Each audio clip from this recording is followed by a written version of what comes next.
оларның арзусы артист olmağı бар еді. Менде асыды ойлабеслік yok еді. Олар істейділер, олар кетірділер, имтиханларын бердім ве ойыншы олара қасады мен театрге кірдім, мен ойлай алдылар. Ama Rusça degende аппетит приходит во время еды деп кішкене роллерден яваш те ұрылдым штем на бойышке, ойлайды қалдым актер оларақ.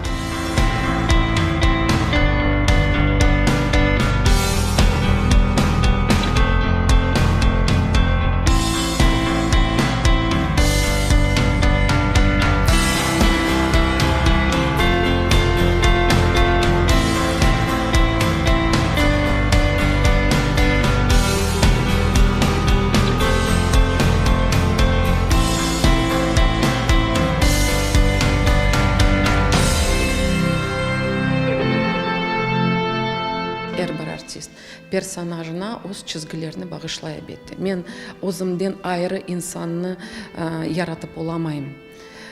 Бұл китапларда да yazылған чоқсы белі актерлар да, режиссерлар да бұны айталар, біз өзімізден кетеміз. Ләкин, әлбетте, базы шелер маңа айт дегіл.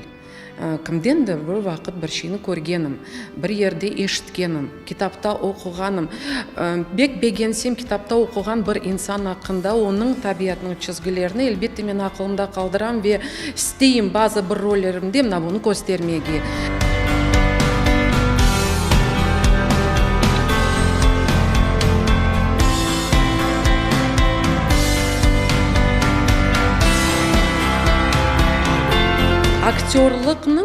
Актерлық зянатның 4 ең мұйым шейі бар. Бұл диққат, бұл инанчылық, мен инанмақ керекім әрбір шеге, бұл фантазия. Мына не қадар о сенде бар, о қадар сенің яратқан образың зенгін ола.